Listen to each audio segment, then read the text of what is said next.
Hey everyone, welcome to Neighbor Science, the only podcast about training in 1,000-ton ankle weights and opening the 6 inner gates to run circles around the more liberal podcasts. I'm Ryan Salisbury, and today I have one of our favorites, yungneocon, to talk about a Citations Needed episode that was recently released. How you doing? Hi.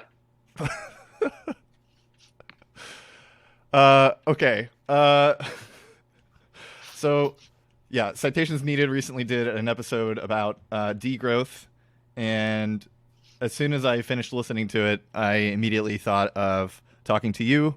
What did you think of it?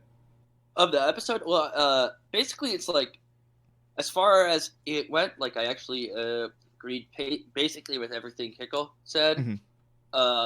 And based on their timelines, I was actually surprisingly pleased with the hosts as well.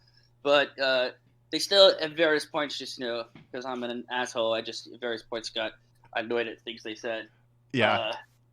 Like, concerning, among other things, like measuring GDP and interpersonal utility comparisons, social welfare issues, their branding of the term ecofascism, and a couple other things.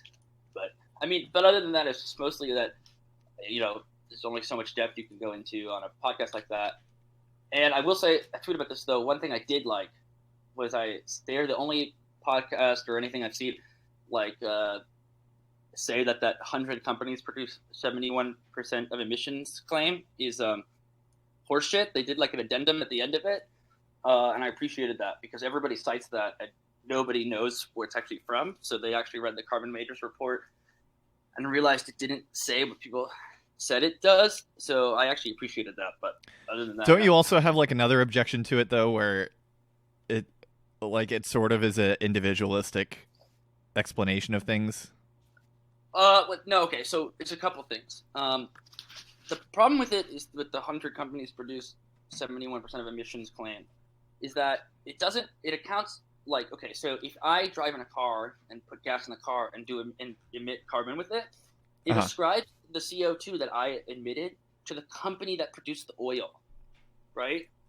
Now, that's a completely different way of thinking about emissions than the way anybody thinks about them, especially because it misleadingly suggests that the cause there is like the company, but the company is responding to a service. I mean, we know that it's not, capitalism isn't demand driven, but it would also be absurd to say that they're just producing oil for fun, right? They're producing oil for profit, and because I think it'd be more accurate to say it's the auto company because they're the ones that bought up all the trolley lines and dismantled them to make us use cars. Well, ultimately, and but it's also just like the entire system, right? Right. Yeah. Like when you look, and that's the other thing is that the one takeaway people get from the 100 companies slogan is that they say, oh, we can just nationalize all these companies, dismantle them, but most of them are already state owned. Only the American and Canadian ones are basically private, and then even those ones receive subsidies that are more than the size of their profits and their costs. So it's just like, let alone their externalities, and then when you add in all the other benefits they get, all the regulations, the protectionism, the land grants, the credit grants, the export supports, all these things. How else does that and mass piles of venture capital and stuff and whatever, but how else does the shale oil industry survive despite it not turning a profit a single year since it's been around? It's posted like a $500 billion loss or something. I gotta look that up. Don't quote me on that one. But I'm quoting you on that right now. No. But they just kept losing money, which is typical for oil in its beginning years, but usually it eventually turns some kind of profit. With shale, they just don't. Well, yeah, and then so all these oil companies, overproduce, and the thing is that a substantial number of oil companies already don't operate at a profit. So, like on the list in the Carbon Majors report, some of these things are like the DPRK Coal Ministry, and they list the head of the DPRK Coal Ministry as its CEO. There's an anarchist critique you can make of the state and corporations as being similar or the same, but that's not what their takeaway was. And and also just like all these, like, I see a lot of people cite it who, if you were to, a lot of people who if you said something critical about China or Russia or Venezuela or Iran's oil industry, they would say like, oh, here there's propaganda. But then they cite this report, and then literally all those companies are listed in its top top like 50 or top 20 of it. So it's just like, and like even Citations Needed did that at one point. They have that statistic cited in the episode, but they also at one point said, well, Venezuela's a poor country, what do you expect them to do? Exactly, right? So it's just funny. I mean, it's all on the list, and like I don't think people really get this. Like, it's just like, for example, the state-owned enterprises in China that produce their coal, their mineral resources, their land resources, their oil, their gas, and so on. Not only are these like state-owned and an oligopoly and subsidized and operating at a loss, they do so precisely to support capital accumulation. And on top of that, they're partially responsible for why China's energy system is so coal and carbon intensive, even given its level of development. Like usually at that average GDP per capita, coal and carbon intensity start to fall. Absolute doesn't fall, but the relative falls. But for them, it doesn't, right? And part of that is that because, they get their coal for whatever it is, 20% what they would otherwise. So 20% off of what they would otherwise or whatever. So it's just funny to me that, their people's first response is to nationalize it, should be for profit over people or whatever. But the irony is that as long as it's slotted into the general system, it doesn't matter even if that industry is technically a loss without these massive supports, because it's there to support the profits of the rest of the system. So that's why states have been supporting it for 200 years. So, but if a state is trying to use the least amount of forced labor they can to generate energy, then fossil fuels just make sense because they have a high energy return on investment, which it basically equates to the amount of energy, i.e. labor, that you have to put into it to get it out of the ground and make it available to burn. Well, they might use because actually China's energy industry is actually relatively labor intensive. So it's like, I don't know how to put it. It's a very capitalized and capital intensive sector, but it's labor intensive relative to other coal and oil companies in the rest of the world, right? Yeah. But also, even if they reduce the amount of labor used in fossil fuels, which is presumably what all these state companies and the American companies want to do, although the Saudis, I guess, don't. The Saudi government hasn't learned that lesson, but it's to support the usage of forced labor elsewhere, right? Right. It's a massive subsidy to the industry and the economy at the cost of the military, and of course they need that for their military, but and vice versa, but at the cost of the environment, the common good, public funds, so on. I mean, so it's really kind of just But anyway, this is as far as I know, probably if I didn't frame it this way, the people from the Citations Needed podcast would probably agree with this. So it's not necessarily pertinent to that, but it is just interesting. Anyway, that's why I don't like the Carbon Majors report, and I was glad that they criticized it. Okay, so I actually outlined the entire podcast episode, and I just have a couple of comments. The first half of it or so, all good. I don't have any real objections to it. The first one is they relate climate change denial to the way that conservatives are talking about COVID, and growthism to climate change denial, and they liken that to trying to negotiate with the virus and stuff. And they call it irrational, but I think that's kind of a weird move because they've had entire episodes on how the media turns active decisions into passive ones by calling them mistakes or irrational or whatever. And they're doing it here with business supposedly irrationally calling for reopening the economy when it's it's not irrational. It's completely rational. They just don't give a shit about the people Well, yeah, that are going to die. it's irrational from the perspective of social welfare, but it's not Right. irrational from the perspective of profit or social control. Yeah. Yeah. But see, okay, that's funny because that was like this tension about how to adjudicate social welfare is actually at the heart of the GDP question. One of the larger problems with GDP, and I sent that article in Cosmonaut Mag on degrowth. Yeah, I really like that one. Yeah, and what's funny is that as a critique of degrowth, it's bad. It's not good because it literally says degrowth shouldn't be this and should be this, and then the thing it says it should be is the thing it already is. Right? So it's my favorite type of critique. Right. So it's clear they haven't actually read the degrowth works because they said, oh, it shouldn't be about this. It should be about you stopping using GDP as a metric and finding better metrics of human welfare and the environment and so on. And it's like, yes, that's what degrowth proposed.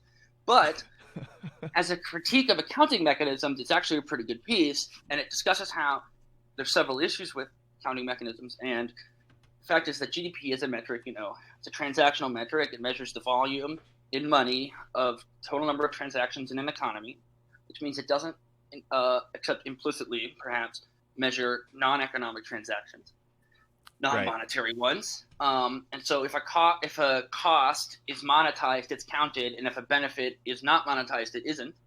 And so GDP can go up even as welfare goes down, say if something like care labor becomes commodified.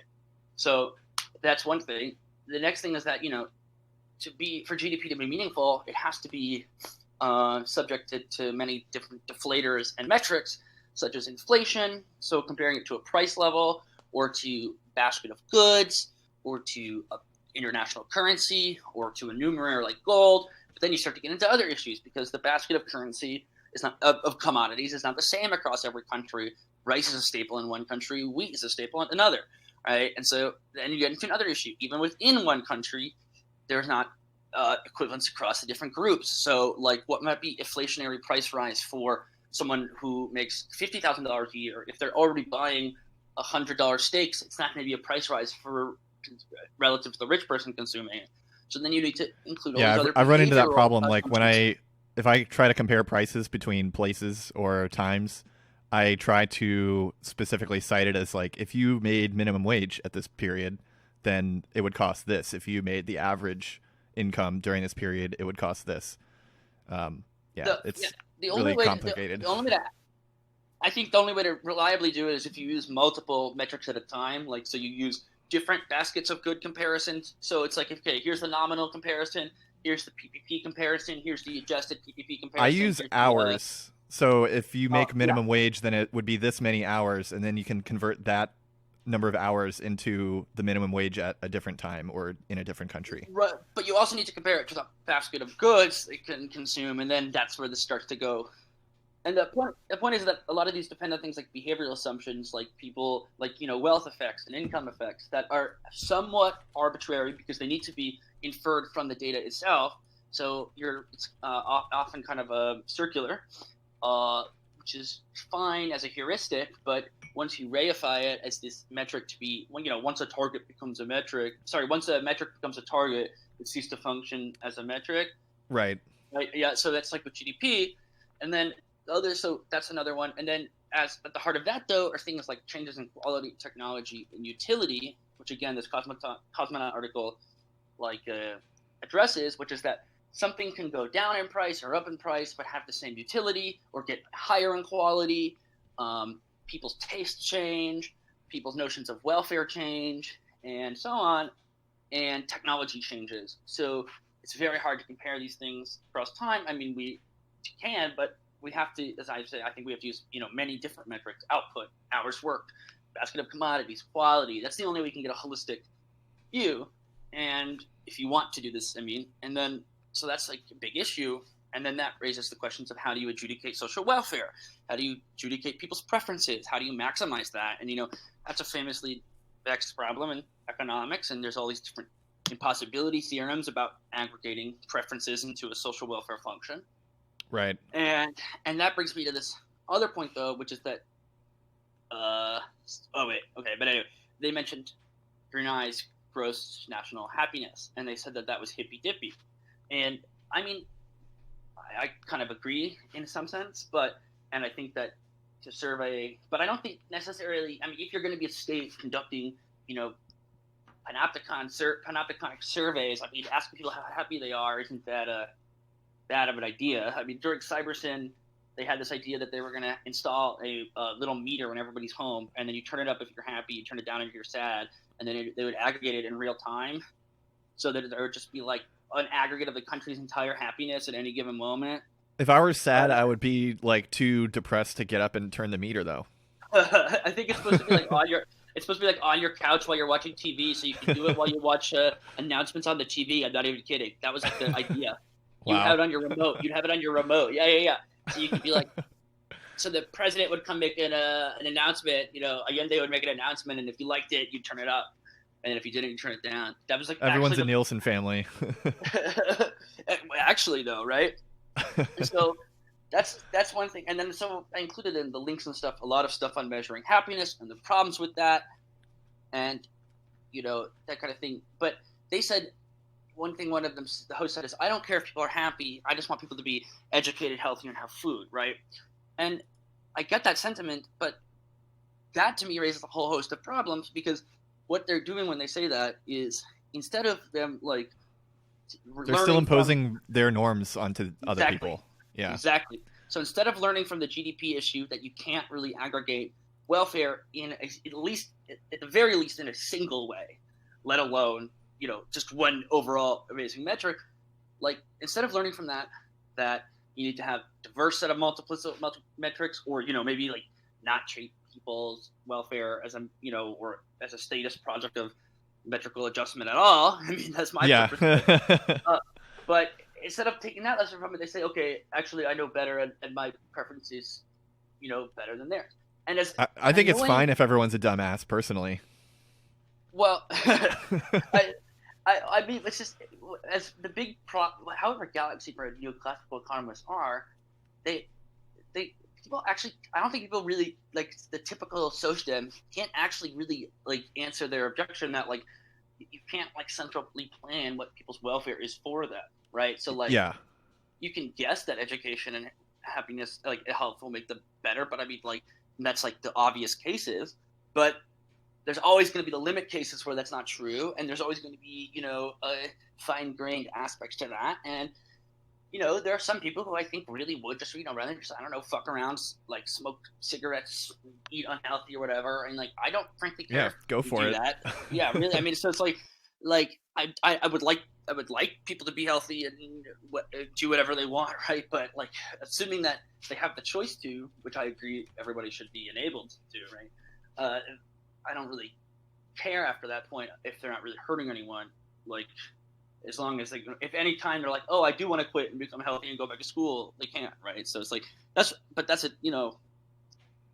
some would call that like a capabilities approach, but I'm not a liberal, so I won't call it that. But anyway, so that to me got a lot to a heart of the issue here with both GDP and their critique of it. Anyway, Yeah, one of the big things for me, and this was in the Cosmonaut article as well, is like they talk about changing the metrics, and to me, it's like if we're in the position to change the metrics and keep it that way, then we have enough power to like do something that's better than just changing metrics. So why would we want to do that?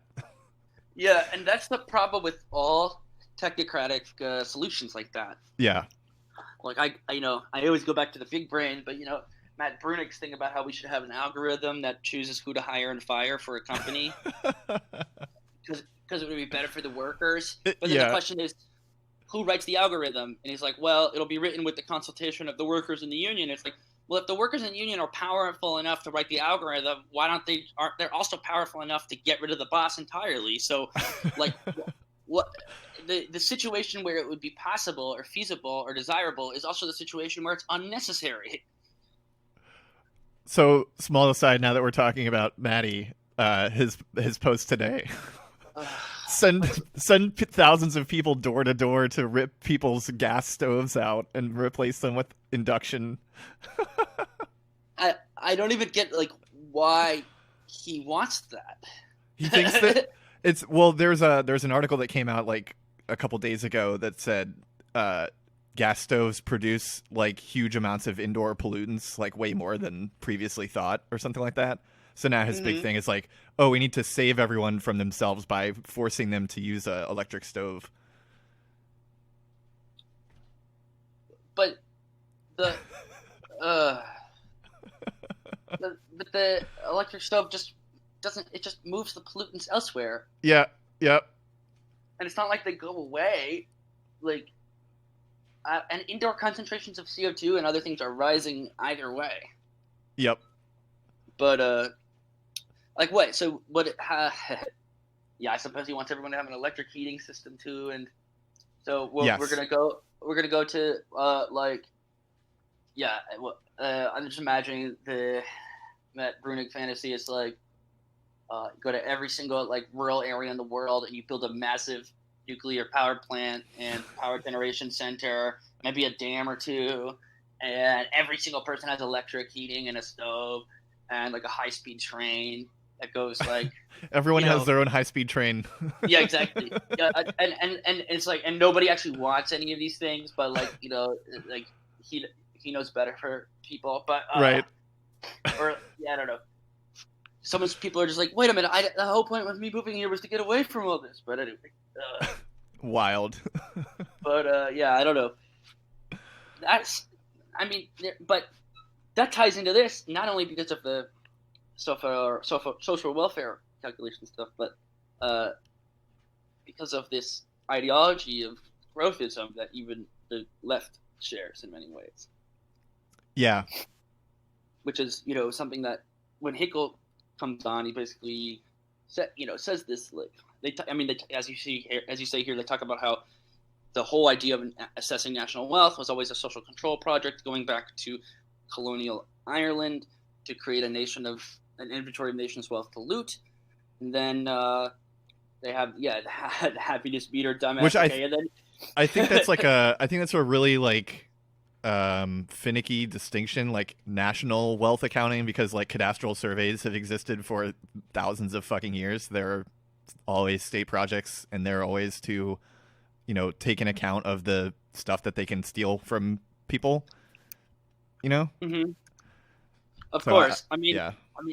Accounting of what the state can steal from people is like why taxes and last names and credit and grain agriculture exist in the first place. But but that's a longer conversation.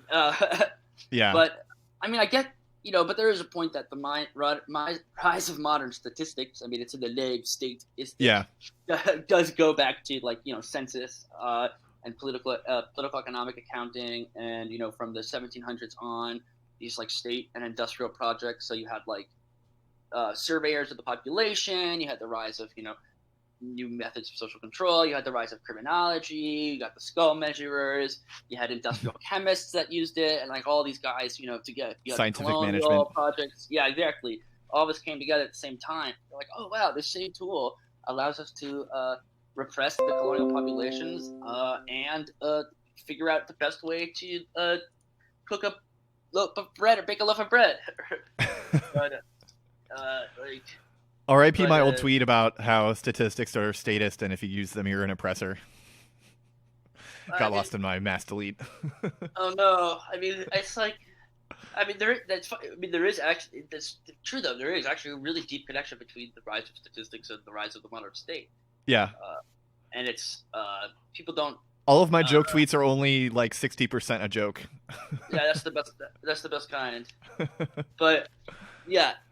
So speaking of which, there's another weird thing from the Citations Needed episode where they are talking about how do we reduce energy and material use without it being disastrous. So they say shorten the working week and raise wages. And then they talk about productivity gains, which they have the exact same issues as GDP, but for some reason they are taking that seriously as well, because productivity is just a measure of like income per unit capital, like per unit investment.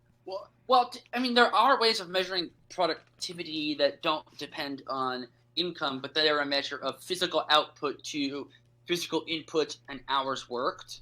And then you have all the problems of baskets of goods for the output. Yeah.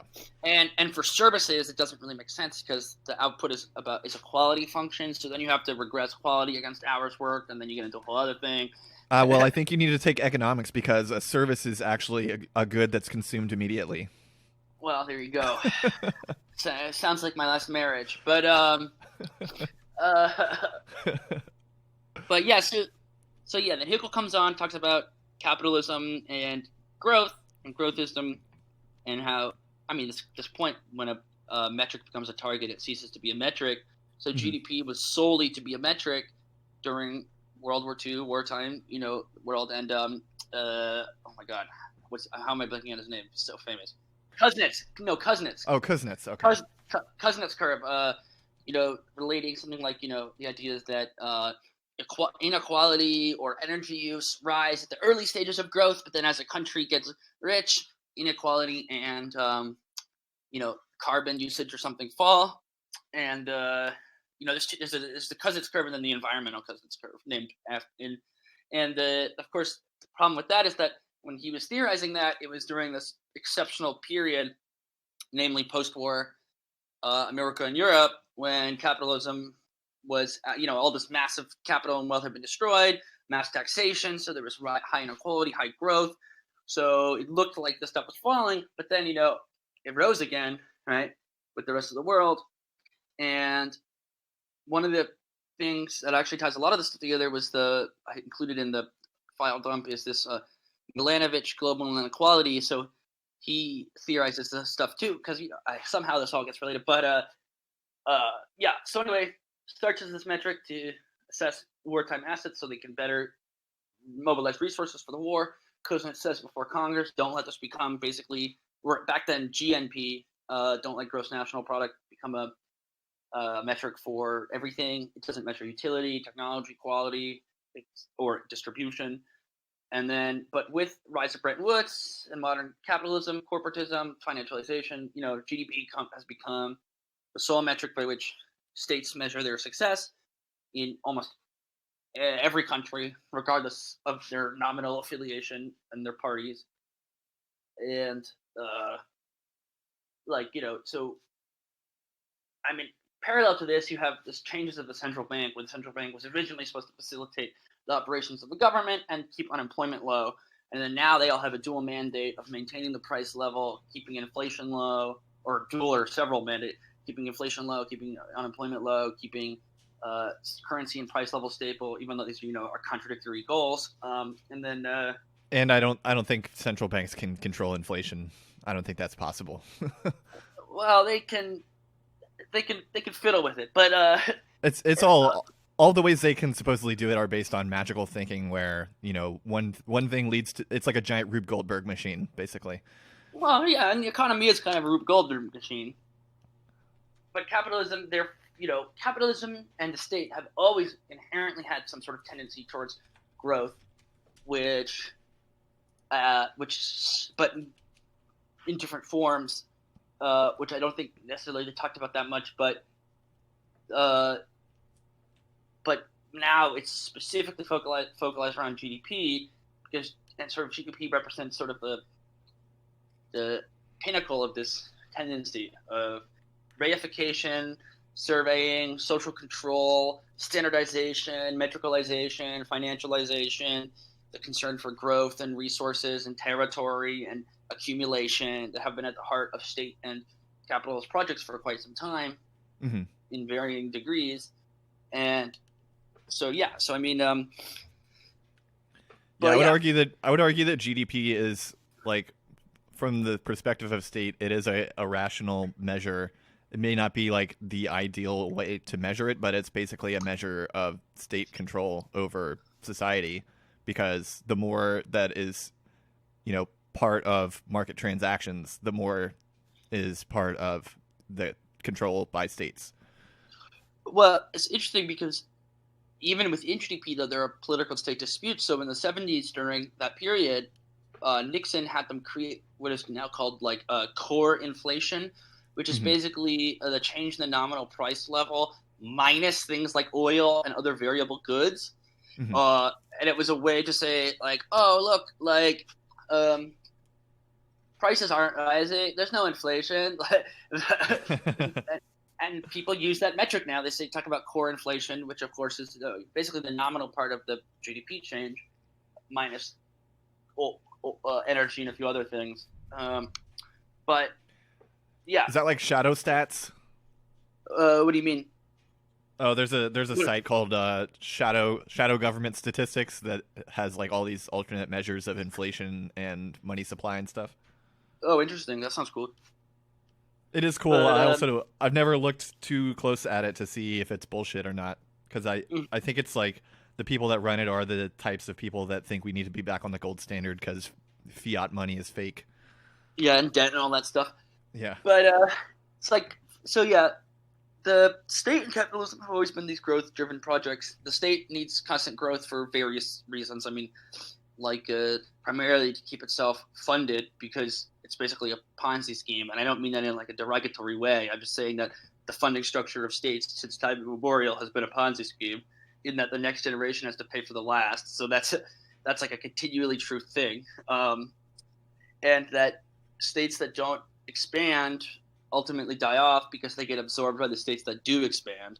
So there's always been a drive for expansion in the state system, of land, of population, of territory, of money, of resources, and so on. I mean, the dictate of states is they want to control as much land, people, resources, etc., power, military, whatever, technology as possible, but to have its population be as like socially controlled and poor and immiserated as possible. And by the way, I just want to side point. When people talk about Malthusianism and neo-Malthusianism, I just want to say Malthus himself, neo-Malthusianism is different than Malthusianism. So, but Malthus himself did not think population growth was bad. No, his position was actually even more sinister than that. He thought population growth was the source of wealth, but only if it's coupled with keeping people poor. Yeah, I think that was a pretty common sentiment in his day. Yeah, and he's that was like what every political economist at the time thought. Well, Ricardo and Smith and stuff didn't agree with that per se, but Smith was a small fry at his time. Sure, but Malthus, yeah, the first book on political economy, which was by Sir James Stewart. I haven't read the whole thing because it's like really fucking hard to read, and I'm also bad at reading anything that isn't written in like vulgar English. But like half of the first book is just about how to control birth rates. There you go. I mean, so the thing, and so like that's like been a concern. So Malthus is warnings about population, because he wanted population growth, high population growth, but to have everybody be poor and socially controlled, and therefore they could be milked for as much exploitation as possible. Because there's also Jeremy Bentham, who like most people know, because was he the guy that created like the idea of utility? I can't remember. But he was one of the first utilitarians, yeah. Yeah, and he also coined the term panopticon because he wanted to build prisons that had a guard tower in the center of a circular prison where people think they're being watched all the time. And the reason that he wanted to do that was so that he could put poor people in there and control their birth rates and the amount of food they eat and shit like that, and force them to labor all the time. And also, ironically enough, that was considered a progressive project at the time. Yeah. Because the idea was like, oh, we can help them because they can't help themselves, was the idea. Yeah, they all thought that scarcity made people happy because it whipped the indolent peasants into industry. Yeah. And just look at France. They are living under scarcity, and their peasants are very industrious, which makes them happy. But there's a contradiction here, right? Because if everybody's working, so this is the Protestant ethic, if everybody's working hard and accumulating, there's no one there to consume and realize the economy, so it has a collapse. So then you have someone like Mandeville come along, and he says, no, vice is good because it actually keeps the economy going. So how do they reconcile these? In Malthus's reconciliation, he combines them both. He says, no, vice is good and excess and consumption are good when the aristocrats do it, but and the rich people and the landowners do it, but it's bad when the poor do it. So all the poor should live suffering lives of hard work where they just accumulate, and then all the rich people should just enjoy all their vices, and this is the best way to grow a society. Yeah. And it is one way. It's one way to resolve the contradiction, but it's not a particularly pleasant one. But again, this all goes back to these things about distribution and differing measures of utility and so on. I mean, Bentham, for example, would, despite his things for utilitarianism, Bentham would more or less agree that, like, he doesn't care if people are happy as long as they're working hard and educated and healthy. So, I mean, just want to point that out. But, and this goes back, all these things where, basically, like, there's distributional concerns, utility concerns, and social control concerns that are all melded into this metric GDP, which is used as the sole justification for a society's progress. And really all it's measuring is the degree of commodification, the level of transactions, and then whatever. And so they say something in the podcast that I actually thought was wrong, where they said that it had no relation to things like happiness, poverty, inequality, and so on. That's, like, not true. There is a statistical relationship between them, right? I mean, there is. There's not really a way around that. But the point is that it's not a very – it's a lot of noise to get that signal, I think, is the better way to point it out. Yeah. So in the literature stuff I included all these links to multidimensional notions of poverty, to happiness studies, to energy use studies. And so basically what they find is that at very low levels of income per capita for a country, GDP per capita, very low levels of income, GDP per capita, happiness, satisfaction, life expectancy, poverty reduction, and energy use are all positively correlated. And they rise, they all go together. Then it very quickly curves to the right, by which I mean it's like once you get to around, for some it varies, but around $20,000, $10,000 to $20,000 a year per capita, all of a sudden the relationship between growth and happiness, growth and well-being, growth and life outcomes, growth and equality, growth and poverty, it starts to temper at varying rates. And similarly, at a certain level of it, energy use and well-being start to uncouple. So that further gains in energy use, further gains in income start to slow and eventually basically have little or very small positive effect on poverty reduction, well-being, and so on. I mean, that's the same with just income too, right? Like once you get to around $75,000 a year. Well, that's within a country. Within that, the same relationships which hold in aggregate across countries also hold within countries at varying levels. So the statistic for, I include in the, if we post that stuff, a different link. So there's the Measuring Happiness book discusses, there's a lot of problems with this happiness literature. So the book's actually really critical of this supposed decline of the Easterlin paradox, as it's called, where income and happiness cease to correlate, but that's for another day. That's for another day. But the SMIL, for example, includes stuff about the energy and well-being stuff and whatever. So this same relationship which holds across countries between like $10,000 and $20,000 a year per capita, between growth and poverty, inequality, happiness, satisfaction, life outcomes, and energy use, it starts to whatever. It holds within countries too. So in the United States, up to about $78,000 a year, according to one study. I mean, again, a lot of problems here. It says that further gains in money no longer increase happiness. The only thing that increases happiness is if you have more money than the people in your relevant peer group above that level.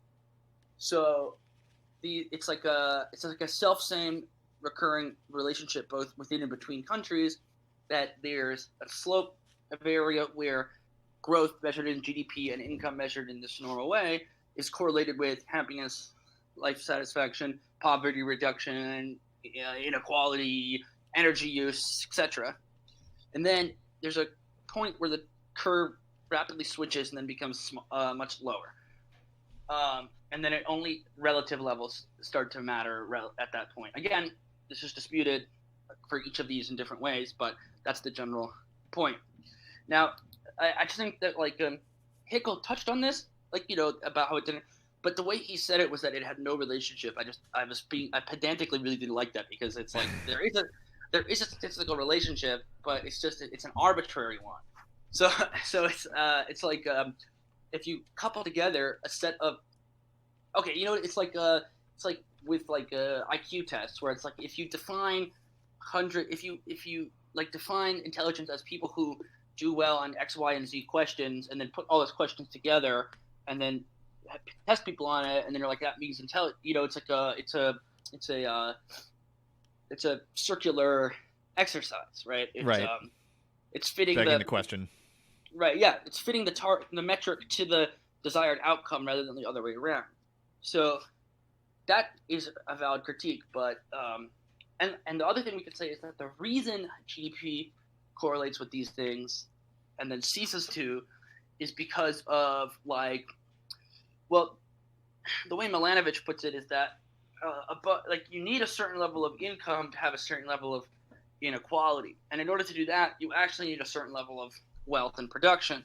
So I think it's one way to think about it is that in the early stages of quote-unquote development, in order to expand the national wealth or whatever, the capitalists actually do have to expand output somewhat and gain efficiency and so on, which is why back in Smith's day, right? That's what there's a lot of whatever, but that's what they would claim. But then once the surplus is high enough, the literal physical and social whatever surplus is high enough, now it can just be spread to any number of things. So now it's right. So I think there's but that what I just said was always the dictum of people who believed in sort of industrial-led development. But then the rise of what they call service-led development in the world, whereby countries have grown but haven't gone through this industrialization phase with manufacturers, but instead through services and so on, that starts to complicate that a little bit. But one can argue that because we live in a global system, it's actually one economy in the first place. So anyway, but yeah. Yeah, that's a difficult argument. I mean, there's a lot of sides to it. I just think, the point is that GDP is a metric by measuring these transactions and degrees of commodification subject to a deflator, does capture some degree of economic activity and therefore of useful things as determined by either people themselves or other people. But it only does so up to a point, and then it ceases to do so after that. And when it's pursued as a target for its own sake, it is inimical to the advancement in these other areas. So that's I think the point. I mean, but yeah, I mean, what the economists will say is, well, we don't have any other choices or whatever. And from a capitalist perspective or state perspective, that might actually be true, but not from our perspective. That's not true. I choose not to choose. Well, right. Well, that actually creates an economic problem, but the dual preference structure and contradictory meta preferences. But again, for another day. Yeah, you'll have to. You should send me some stuff on that, because I haven't actually heard of that. And I'm interested in. I actually did think I included. Oh, okay. Must be in the second half of the links. So I'll read through those then. And in the file dump, there's this. I think I included a book, or maybe I didn't. I thought I included a book by Harold Kincaid called Preference, Choice, Value, and Welfare, and I think I included the Philosophy of Economics handbook. But that kind of stuff is talked about there. But again, it's very far off for the subject matter. I just thought it was cool stuff to include.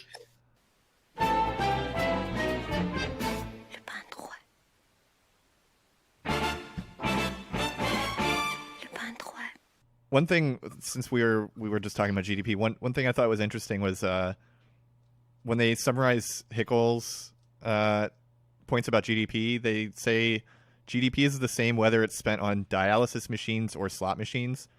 And I know that's supposed to be like whether it's spent on something that is good and helps people or is bad and, a vice or whatever.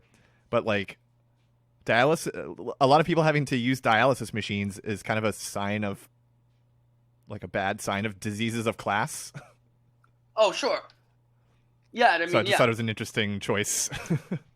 I mean, yeah, but I think they're just, it's like their thing is like, given a set of problems that we have, here's the solutions. But like, right.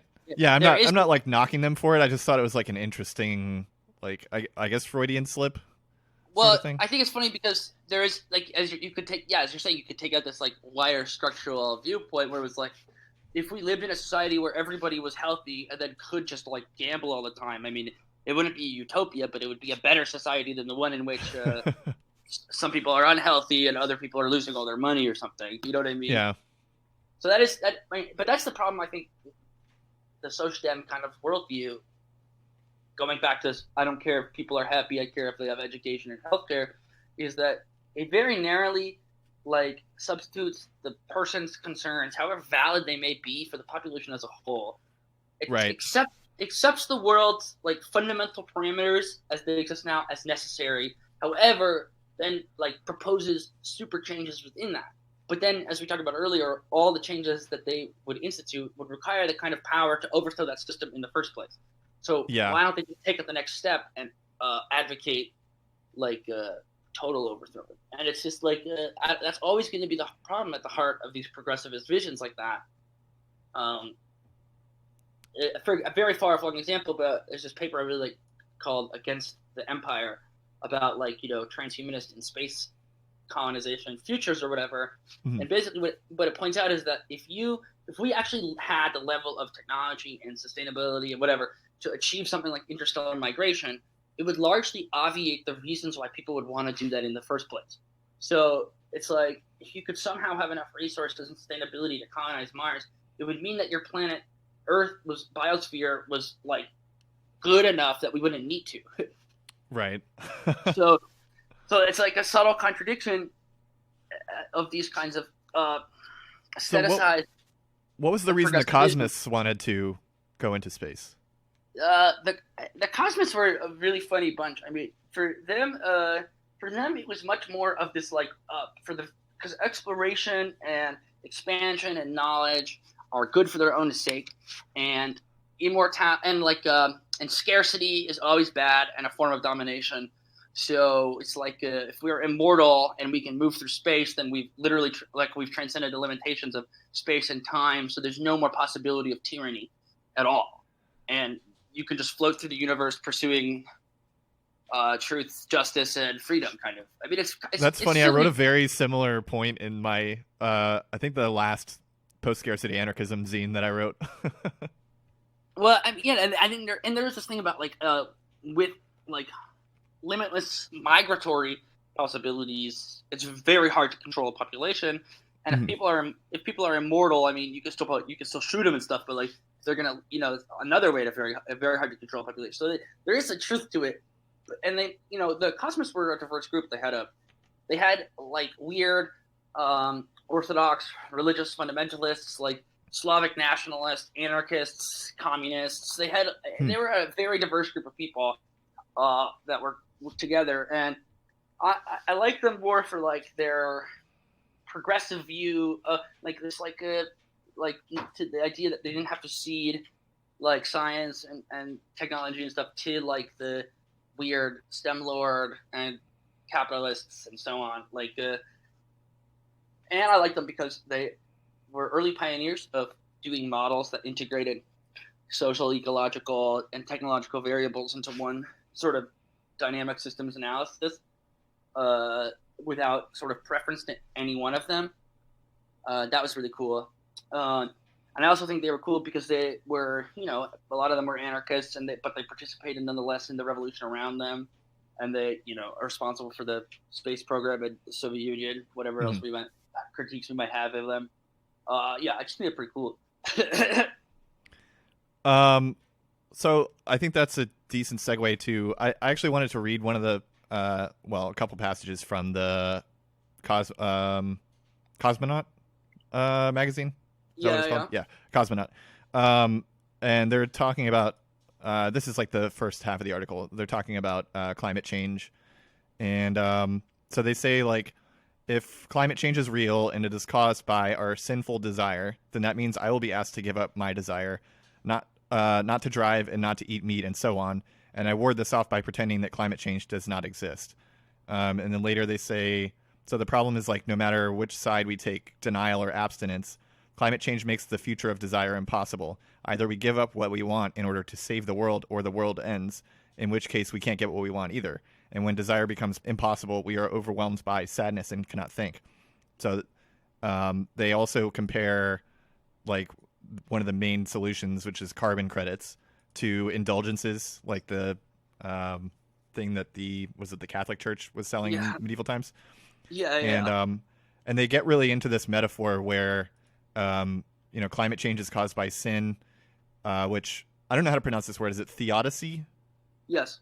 Okay, yeah. So they call it theodicy, or the problem of evil, and so they go over these different ways that people respond to it and compare it to different types of theodicy in the church, which I think is really interesting. So they say the conservative response is kind of a low church or Protestant response. It says the sacrifice of Christ means that we are in a state of grace. We have already been forgiven for our sins, so there's nothing to apologize for, and everything that happens is part of God's plan anyway. The mainstream liberal response is, by contrast, a high church or perhaps a Catholic response. It says, yes, we are always in danger of stepping into sin as a result of our desire at every moment, but this does not mean that you have to give up on your desire. All you have to do is make a sacrifice, and that's in the form of the indulgence. The eco-socialist response, finally, is a Gnostic one. It says, in fact, the God of economic growth who made this world of capitalism is not a true God, but a false evil one, not God at all, but a mere demiurgos. And the only way out of a world which has been irredeemably corrupted by its worship is to renounce this false God entirely. Yeah, I really liked all that. I thought that was very I like that up illuminating until to the me. eco-socialist part. So I like that up until the eco-socialist part because I actually agree with that critique of liberalism and of indulgences and of carbon credits and whatever. Uh-huh. But the eco-socialist response is not the gnostic. This world is fake. It would be more like the it's the iconoclastic response, which is like say it's not there is like a more true God. It's like the destruction of gods as such, right? Or if you would like, another one would be like the Jewish view on it, which is that like it doesn't matter what your beliefs are; it just matters that you do right in the world, help other people, and reproduce your community and help to heal the world. And so, in other words, who gives a shit what you believe in and what gods you whatever? If you whatever, as long as you're like actively participating in healing and reproducing the world and spreading good among the world, then right. So like that's the eco-socialist response. At least, I mean, not to say that there aren't hippy dippy whatever, but like as the people I know who are eco-socialists, whatever their strain, even the milk toast dem ones to the radical Marxist ones to the anarchist ones, very few of them actually think in this like false god that we need to like this like sentimental, like hokey spiritualist way. I kind of interpreted it as like capitalism is a false god, as in like, capitalism shouldn't be running the state. Socialism should, because capitalism is running it, improperly, or it's like pretending to be the rational way of organizing things, but we actually need a socialist state to do it according to, the ecological outcomes. Well, that's like one, but that's like maybe one strand of eco-socialist. But you notice that that's exactly what the article proposes as the correct solution. That's true. In the end, right? That when it Yeah. sees the metrics of production, sees the means of accounting or whatever, and replace them with new, better metrics of green accounting that the state can use or whatever. So, like, again, I think what's funny is that the article is kind of like it's a good critical article, but it's critical of the actual worldview that it actually supports, and then it has very little to do with what actual degrowthers and eco-socialists argue, which is what I think was funny about that article, and what I think is just a little true. self-deprecating humor, you know. I don't know. This is something I've noticed with critiques of ecological views all the time, is that the critiques that people have of them have very little to do with what the people of those groups say. They have everything to do with like what that person's anxieties are, or like what their own old beliefs were. Like so that's something I've noticed a lot. Like people will be like, "Oh yeah, well, the reason I don't support degrowth is that I don't like austerity and poverty, and I think we need nuclear and da da da da da da." And it's just like, what do you even know? You're not. And then, or you read like Lee Phillips's critiques of degrowth and eco-socialism, and they literally read like they're like child essays. They don't respond to anything these people actually say. They twist their words around, and then they like their big bait and switch is that their solution at the end, the one that is the thing they were critiquing. Yes, or yeah, exactly. So like Lee Phillips would be like, "Oh, we don't need this, and this. Instead, we need like this focus on this, and we need this kind of decoupling and da da da da da." And it's just like, but degrowthers don't dispute that. They just dispute that you can get to it by building a fucking like I don't know a massive consumer society based around huge stocks of energy. You know, it's just like, and the subtle contradiction is like Lee Phillips says, "Did you even read my piece? It is chock full of evidence of absolute decoupling and how degrowth would hurt the Western working class. It's your gang of postmodern humanities anti-realists desperate to attain/maintain your academic sinecures who have no interest in evidence." Okay. Now, what's so funny about that is that I said it's based on a false premise that degrowth aims to operate within the system whereby once wealth and development is determined by capital accumulation and GDP merely at a lower register, that's degrowth to do away with. In other words, like it's presenting it degrowth is like it wants to keep GDP, just have less of it, but actually it's like no, we need new ways of orienting our lives. The second point also is that Phillips loves to call people the degrowthers neo-Malthusians, but his argument right there that he just made is literally a Malthusian argument, like a textbook one. It's like textbook. Because what it's positing is that the world is a zero-sum game, where the global south is the sacrifice zone to appease the West, while also being. So it's like, look, if we want to maintain the Western working class's consumption, I mean, it's self-based on a false premise. That's a shibboleth itself, but you could put that aside for now. Taking it at face value, the only way to maintain what he calls the Western working class and its consumption is to, and while also being ecologically sustainable, is to literally sacrifice 80% of the world to the system and condemn them to poverty or death. So that Lee Phillips's argument, even with nuclear power or whatever. So, because as Smill, even when Smill was pro-nuclear power, he said that we still needed an absolute 40% energy reduction borne by the global north. But so like his argument is literally Malthusian, which is funny because that's in one of his big slanders against degrowthers. It's just so funny. Like that's what I've noticed invariably is people who make the Malthusian accusation tend to be Malthusians. It's like Bloomberg magazine. Bloomberg magazine loves to portray. Okay, so this 13,000 scientists signed a petition that listed all these different things about how we needed to fight climate change. It's now a global emergency. The article they published, the open letter they published, had a section called population, right? But then you go to the section, and what does it say? We need to support women's rights, reproductive justice, and freedom and choice, and we need to have equitable ways to redistribute gains to people in the global south so that development isn't unequal. We need to support families and children, da-da-da-da-da-da-da-da, right? We need to support all that stuff, right? Wow, what does Bloomberg take away from that? Because of their stupidly titled section population, which again, literally just proposed reproductive choice and freedom, support for children and parents, and redistributing the equities and gains of the past to the world's poor. That's literally what that section proposes, right? Bloomberg says 13,000 scientists call for population control of the world. And then people on Twitter go and they start sharing this article, and they're like, "Wow, look at these eco-fascists." Okay, and I was like, "You read the article?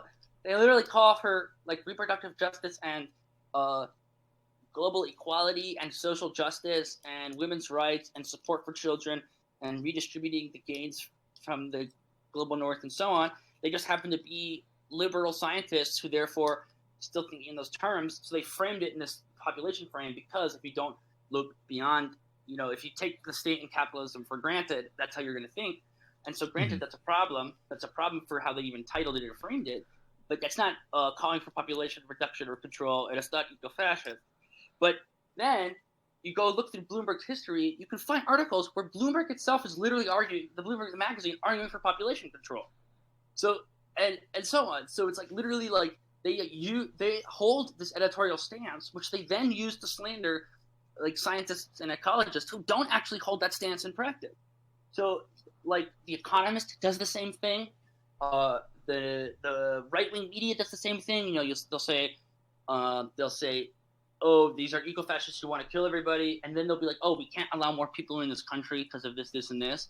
Right? I mean, so like this is like it's a reliable pattern. All these big liberal media outlets and conservative media outlets and think tanks, they call ecologists and whatever Malthusian, neo-Malthusian, ranging from people who literally reject that style of thinking entirely, people and to radicals who want to totally whatever, to people in like the middle who like have inherited that problematic framing but don't actually subscribe to it, and then to like then you have the misanthropic hippies and boomers and like people like when Jane Goodall said something really stupid about it, and then you have all the way to the actual eco-fascists, but they call everyone like to the left of the eco-fascists the eco-fascists, and then not the actual eco-fascists, right? So it's like include. I mean, it's not to say that some of these people aren't stupid or annoying. Like I think misanthropic hippies who post "We are the virus" are stupid and annoying. I don't dispute that. Like they are. Yeah, I really like that. The part in that it's not eco-fascism article where they're talking about the Jane Goodall thing, and they say like it's fine to state the fact that like population affects the carrying, like there's a carrying capacity to Earth, and population affects the amount of resources that we consume. The problem is that you're saying it at a room full of dead-eyed psychos who are happy to sacrifice billions of people for their own well-being. Right, and it's also like carrying capacity only operates in like a theoretical. It's like a theoretical limit. It's not like it's like were our resources equally to be distributed and we had exactly the same system and then this would put X, Y, and Z strains on the system. Right. But yeah. but nobody knows what the carrying capacity is, and it changes based on what we're doing. On business behavior and so on, but also it's just like if we equitably distributed our resources fully, the impact would be substantially lower in the first place, right? So it's just like, and there's no way to equitably distribute resources without like abolishing the artificial scarcities and artificial abundances that cause like these massive damages in the first place. Like it's not like we can't just have capitalism, but with like everybody having an equal income. Like it's theoretically possible, but in practice, it's functionally impossible. You can't have it.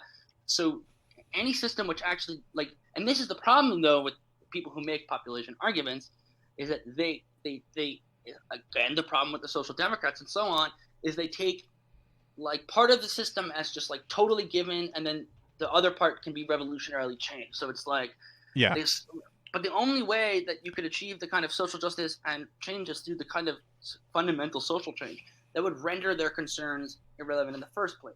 So that's like why that's the big contradiction of people who talk about population, is that it's self-invalidating as an argument. Like anything they proposed, from the fucking most like benign to the most evil proposals they could think of, is going to be self-contradictory, right? Like there's no way to kill people that is ecologically sound, right?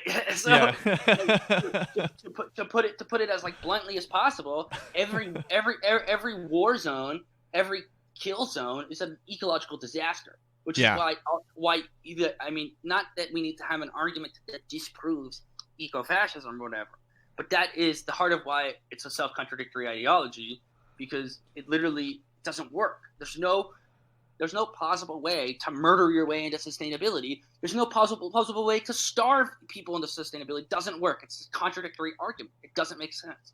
So it's like that to me is the big problem with these people, is like beyond their like murderous, bloodthirsting, psychopathy, is they're also just very stupid and illogical. Like so, it's, and this ranges from the most mundane to the most bloodthirsty people. Like their worldview doesn't make any sense. Just as capitalism doesn't make any sense, its arguments are contradictory. Defenders' arguments are contradictory.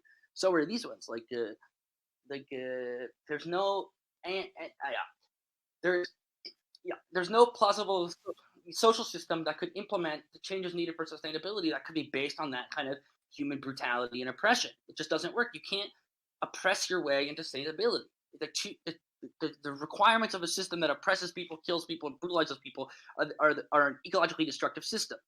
So you can't do that, right? Yeah, basically the same issue as what we talked about last time you were on with central planning. Right, and states in general. Yeah. Yeah. And so I think that's like, whatever, like, I'm not going to get into the big Bookchin verse, Marx or Bookchin verse anti-civ argument or whatever, but the point where he talks about how, like, the oppression of man on man is the source of the oppression of nature, basically. That's that's kind of true. And Marx actually says something similar, too, which is really funny, because Bookchin doesn't like Marx, but they actually have a very similar position on this. Yeah, didn't you find a bunch of, like, anti-civ sort of takes from Marx recently? He definitely had a, I would go so far to say, I say that there is a formulation of it which is consistent with anti-civ premises, though not unique to it. Mm-hmm. But Marx himself is not anti-civ. I mean, that would be ahistorical anyway. But like he's definitely less of the Promethean teleologist that people say he is. Uh-huh. And he definitely was an eco-socialist, if we can call that term sort of anachronistically an eco-socialist. He definitely was that. And he said the metabolic rift is like the problem of capitalism. Because as long as, like, that's why people, when they think that socialism is like the realization of the law of value rather than its abolition, it means they're fundamentally misreading Marx. Because Marx says the law of value is the source of the metabolic rift, and the metabolic rift is the cause of capitalism. Like the biggest problem with capitalism, the only logical thing there is therefore to get rid of the metabolic rift, you have to get rid of the law of value. So that's a longer for another. I'll say that on the Marxian podcast I do or whatever. But that's for another. That's for another day. But anyway, I just did 2 episodes about reading Capital, so we've had lots of Marx talk recently. So we'll just do it. It's like, so that's the problem with the liberal, with the Malthusians, with the neo-Malthusians, however correctly or incorrectly used, with the misanthropes, with the hippies, with the liberals, with the capitalists, with Bloomberg, with the actual eco-fascists, is their worldview self-contradictory, because the same processes that enable and allow the oppression and social control and murder and mass destruction of human life are the same ones that are the same thing that do that to ecological ones. So, like, it doesn't hold both ways, right? So there are ways to, like, benefit humans at the expense of non-human nature.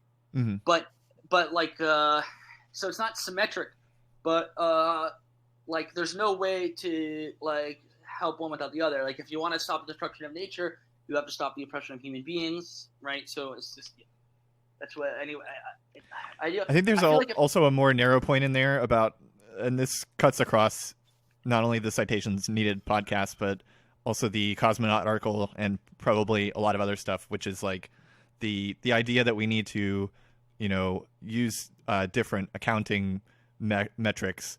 Like the whole purpose of the accounting system that they're talking about is to create a class system through rationing. So there's no way for it to be good. It's always going to be inherently a rationing system. And like, unless you use like, what's it called? Time banking for everything, it's always going to be a class system, because the whole point of having money instead of like, trading like hours of labor or whatever is so that some people can have more of it than others, and so they can force other people to spend more hours doing something for them than they spend doing it themselves. Mm-hmm.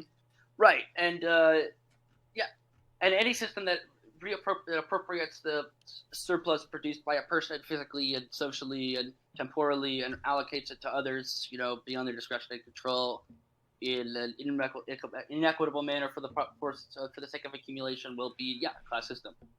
But social democrats don't really want to get rid of the class system. They just want a nicer one. Yeah.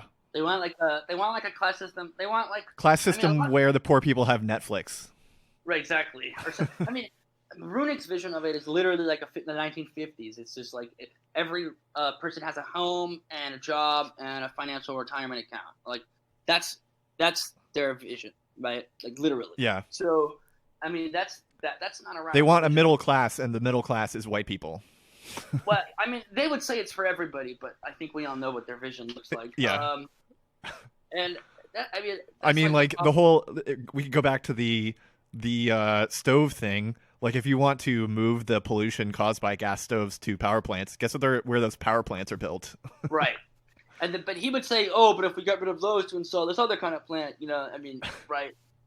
Yeah. Everything requires a further downstream change, and then one that if you're going to make it, you may as well just make it all the way. But, yeah.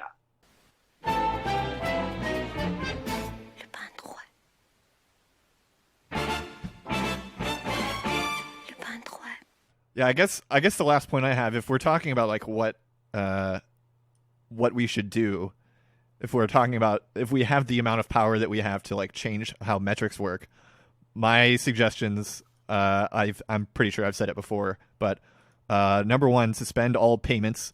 Number 2, void and destroy all property titles, and number 3, void and destroy all debts. And that'll take you pretty far. That would a lot farther than changing metrics. That would reset a lot of it, but. There is one point. Okay, actually, one concern that this podcast have that I have, I just don't think that they've thought it out fully. But Jason Hickel has definitely. Jason Hickel's great. I think they're really good. I haven't read their new book yet. I included it in the files. I intend to read it, but I've read a lot of their other stuff. I really like them. I really like their Twitter presence. They're cool, whatever. But talking about this point, which is that you can't have any worldview which depends on part of the world as a sacrifice zone. Whether that be the global south or marginalized groups within the global north or whatever, or workers or anybody, or women, or, you can't, whatever. And the point is that I think that what we need to understand is that the concept of who we don't, we shouldn't have sacrifice zones for certain classes of people we deem expendable for the sake of sustainability is that we extend that we just extend that further. So now it includes, animals, and it includes the ecological systems themselves. So now it's we're expanding our concept of empathy and inclusion such that we don't want to relegate humans of any kind to sacrifice zones for the purposes of appeasing capitalism, the state, growth, some notion of sustainability, but we don't want to do that to non-human nature, to animals, to anything else, right? So that's the point. That's what I think people miss. And whenever I see people get mad at vegan arguments or whatever, they care about bees but not care about workers or whatever, I don't get it, because all the vegans are saying is that you need to expand the concept of concern further rather than restrict it. So I think there is a valid point in there, in that there are vegans that do care more about animals than poor people or black people, but it definitely doesn't apply to veganism as a whole. If the point is that there are a lot of racist people and racist hippies, that's fine. That's fine. But the claims in general are weird, especially because the conditions of meat production are famously the worst, most horrendous labor conditions of the entire agricultural system. Uh-huh. Famously so. They have massive rates of disease and PTSD and of violence and injury and everything. One thing I was wondering recently, I didn't get any very good answers on it, but it seems like the way that we slaughter animals is the most brutal, violent way possible, where we could kill them in their sleep with carbon monoxide or something if we're gonna kill them. I don't know if that would be. I don't think that would. I don't think you could eat it after that. But I don't know. that was part of my question. Why don't we just do that? I mean, I don't think there's any way to mass kill animals that's humane, but True. that's a longer conversation. I think, and like this goes to the article though, it's not ecofascism, it's liberalism, which is that the project of population control and social control by population control goes back to the heart of the liberal capitalist state, and just like maybe states in general, since forever. Yeah. And even in its social democratic forms, they care about this, which is why Denmark has ads on TV that say "Do it for your mother," and basically it's telling Danish teens to fuck because they're racist, so they don't want to do open borders, right? But they need to have they need to have born people, or else their welfare state and bureaucratic system is going to stop being able to fund itself. So, like, because they don't want to give up their racism, they have to try to encourage their kids to fuck, basically, and they can't. They can't even pay them to fuck. Neither can Japan, right? Which is very funny in my own way, its own way. But it's just basically like, and so even social democratic states care about population control, and there's all these social dems, Jacobin types who are like, oh, we should subsidize this, this, and this, but it's like, no, you should provide early child care and early childhood education and parental support and parental leave because it's the right thing to do, not because you want to control the population size. And so the social dems themselves want to control population. They just want to do it a different way, and they don't even realize it, that social democracy, social democratic states are just as invested in this liberal biopolitical project, which is why like they're calling everything eco-fascist is interesting, because they themselves, a lot of social dems hold like strict Malthusian premises even if they don't realize it, and it's actually kind of embarrassing. But like this, yeah, and like concerns for ecology and nature and animal welfare and rights and non-destruction of it is not saying we should care about these things at the expense of human life or whatever. It's to expand our concept of this stuff to include all of this life and stuff and all this system of which we're a part. It's not like we have a limited empathy budget or something, or limited conceptual budget or whatever. So it's just like that's what's been so weird to me, is that like recognitions of the impacts that we have on the world, on ecologies, on energy, on the climate, on the biosphere, on geological scale things, on animals, and whether or not we want to call these the product of states and capitalism, however we want to frame that.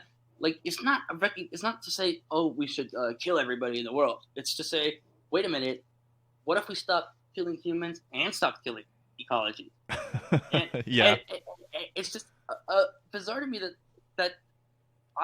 but that's why it makes me think that a lot of this stuff is very bad faith, because I think a lot of people don't want to recognize that their worldview itself requires the very sacrifice zones of which they're accusing others. And tying that into this sort of GDP and growth talk is the people who like say we want like socialism but with just better growth and better GDP, more equally distributed. What they're not admitting is that worldview requires a sacrifice zone of some kind somewhere down the line. The slack has to come from somewhere. So when they call everything ecological like eco-fascist, it's my hypothesis that they're doing so to avoid the fact that it's actually their worldview that requires the mass death and not the eco-socialist one. So since you mentioned declining birth rates, I just thought of this, not completely unplanned, but I won't be getting to this anime, so I just want to talk about it real quick right now. This was a potential show to go into the Mecha Madness miniseries. Darling in the Franxx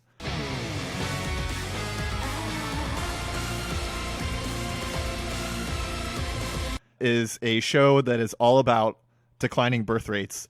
So the story is that there are these monsters called klaxosaurs that are wiping out the human population, and the only way to fight them is for men and women to partner to pilot these giant robots. And the way they pilot them, it looks like they're doing like doggy style fucking each other. And so like the women connect to the giant robots, they get on all fours, and like the controls for the robots come out of their ass, and then the men control the the handles, and they kill the claxosaurs. And they live in a society where like most of the world has been like the ecosystems have been wiped out. The claxosaurs they end up being a result of their energy system, which is like, I think it was magma energy or something like that. So the magma energy like goes deep into the earth and like fucks with everything. Giant monster. Yeah, it creates giant monsters. I hate when that happens. And the giant monsters try to kill all humans. And yeah, it pretty interesting premise for a show. Apparently, though, like I don't think the creators intended for it to be that metaphorical. But I mean, it's hard to argue that that's not what it's about because it fits so perfectly. I wouldn't be surprised if the Japanese government is funding that. Yeah. because the Japanese government literally has massive campaigns to try to get kids to reproduce, have kids, but they don't want to. Oh, and another big plot point was that the people were not horny at all. Like they don't know what sex is, and they're not allowed to have sex. There's also like a sounds class like my system. last marriage. Yeah. There's a class system where the pilots are like part of the lower class, and they're fighting to maintain this upper class that they never really see or interact with, who just live in profligate luxury and are immortal. And yeah, pretty perfect fit for the like good metaphor for reality. And one of the funniest things though too is like if you look at the reviews for the show, not one fucking person understands that that's what it's about. They're like, I don't get this show. It's weird. Like, why do they pilot the robots like that? It's just totally meaningless. Like, it's just stupid. I think that's like the problem with American reviews of these kinds of things all the time. Yeah. There's a lot of stuff that's just like, I mean, I'm sure that when people watch American TV and cartoons, there's a lot of stuff in it that's just completely obscure to anybody else who isn't infected by American brainworms. But right, like I don't know. Even like Kotaku, the reviewer says, for most of the show's Darling doesn't shy from symbolism, such as the pistol-stamen relationship's connection to sexuality and identity. For most of the show's run, it seemed that symbolism would eventually come to fruition in service of some greater meaning. Instead, it just seems interested in escalating and closing the new conflict, while threads like Ikuno get left in the dust. So they like, even the person who gets paid to write articles about anime like didn't pick up on the declining birth rates thing. What's the show from? It's called Darling in the Franxx. No, when's it from? Oh, when? 2012, I think. Let's see. Oh yeah, I mean that's like, it's called Darling in the Franxx. Yeah. Oh, 2018 actually. There we go. Yeah, I mean, I wouldn't be surprised if it has some Japanese cultural like a department subsidy or something. Yeah, I just wanted to touch on that since I wouldn't be able to get to it in a full episode. Yeah, but yeah, like so yeah, it's just yeah. Anyway, the point of that, my side on that though, is just that social democrats and Japan, to all these states that are held up as having things like paid family leave and so on, like whatever. Their aim is the same as the liberal project of social control via population control, and it's actually the eco-socialists who reject that. That's the only point I wanted to make about that. And degrowthers too. Degrowthers are not concerned with controlling population and social control through population.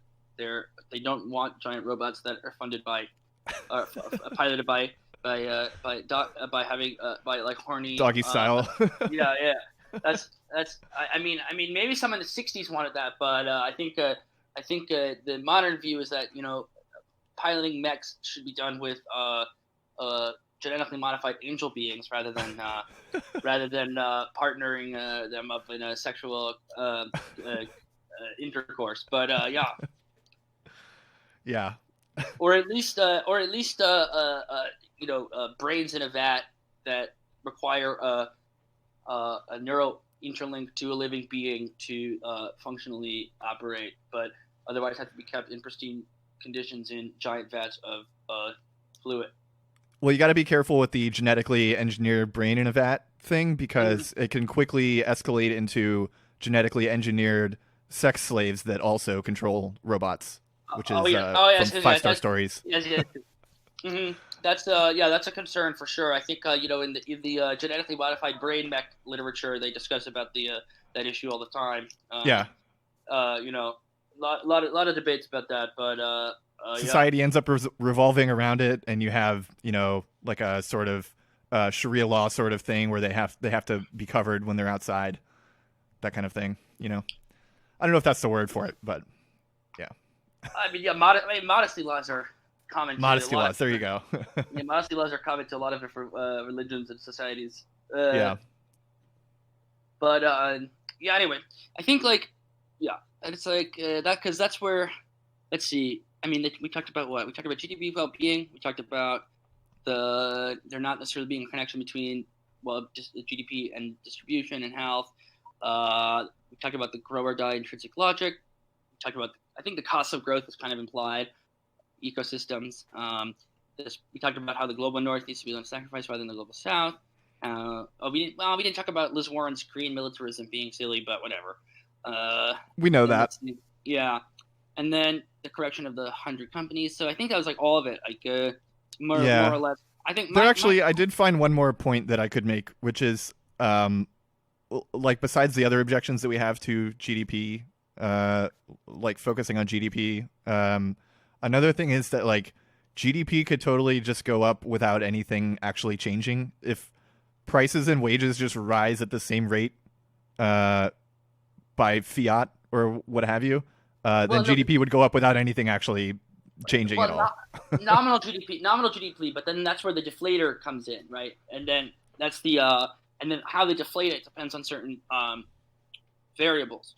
So, but another way that GDP can go up without anything changing is if like something which previously was done outside of the market is now done in the market. So the big example I brought up earlier over the last 100 years is care labor and reproductive labor. Basically, what they used to call women's work, household labor, like that has programming computers, that sort of thing. That too. But I'm talking about elderly and child care, that kind of thing. Home care aides, these teaching. To a degree, a little bit earlier than that, but yeah. Yeah. And so those things are marketized, even though the service is either the same or even declining in quality when it gets marketized. But GDP will go up as a result of that. That's an example where nothing changes or changes for the negative while GDP goes up, and so on. I think right, and that's why they have all these different metrics of green GDP and a multidimensional GDP and all these other things, which have a slightly stronger correlation to outcomes we care about. Pollution, poverty, whatever, but they either do so because they're cooked to do so that way, or so it's just like it's replacing one highly noisy shot in the dark with another little bit less noisy shot in the dark, a little bit more specific one. But at the end of the day, the problem still remains that you're reducing the entire welfare of a society and its metrics and its aims to an aggregated set of deflated metrics that homogenize across everything. The only way you can homogenize across everything is if you have some sort of monetary system or some other metric system to do so, because you can't actually really do it with utility or a few other things because for many reasons. We've covered a lot of those reasons on here before. So, and you can do it with labor, right? But that wouldn't tell you about what the labor is actually producing. So that's why you get into this other stuff. So that's why, But anyway, that's sort of the intrinsic problem with GDP and those kinds of metrics.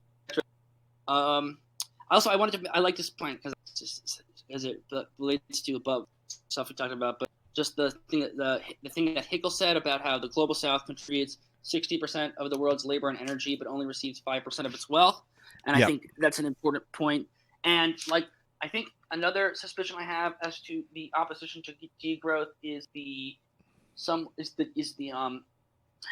one that Lee Phillips made is basically like that there's a certain lifestyle people in the global north like to live, and they feel like it'll be threatened by this by degrowth.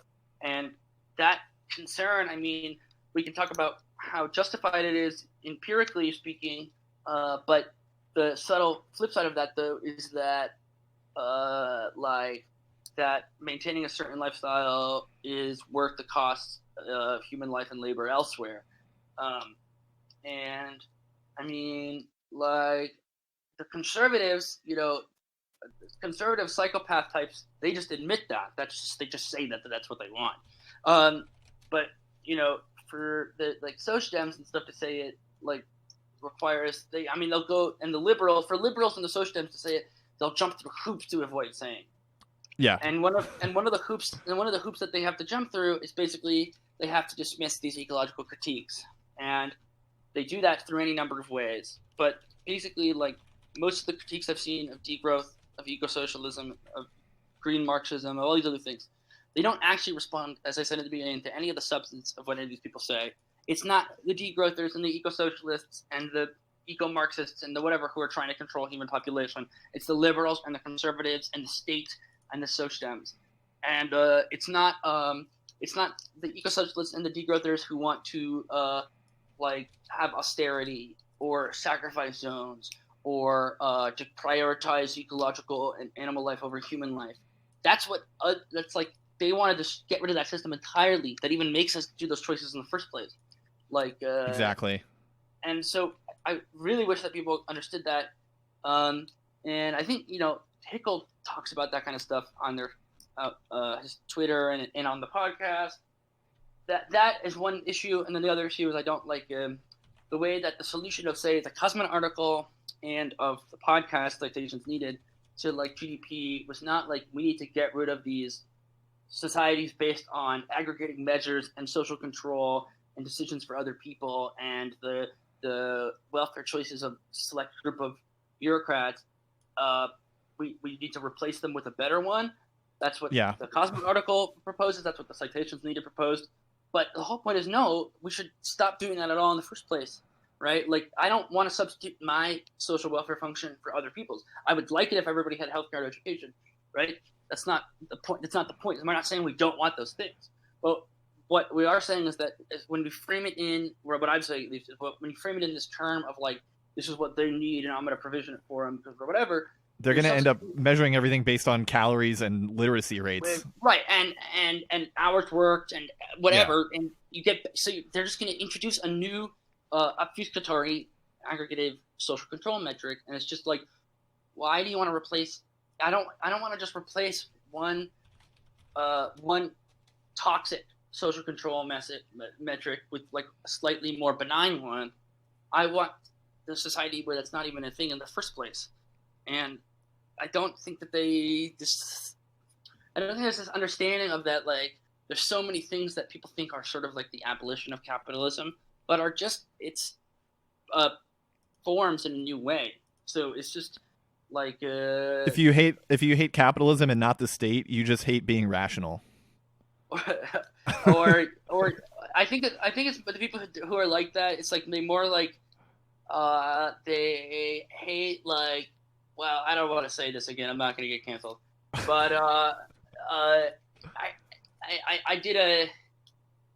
say it when we're like recording. How about that? But I think there is something that that type of person doesn't like. But that's for another day.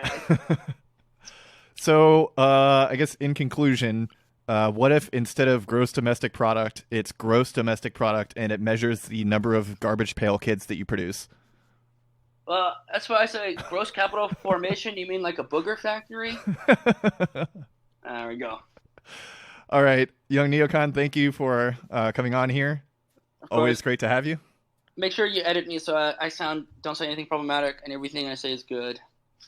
I'm going to take the problematic things that you said and put it right at the intro for the first 10 minutes and then the rest of the show after that. Oh, no.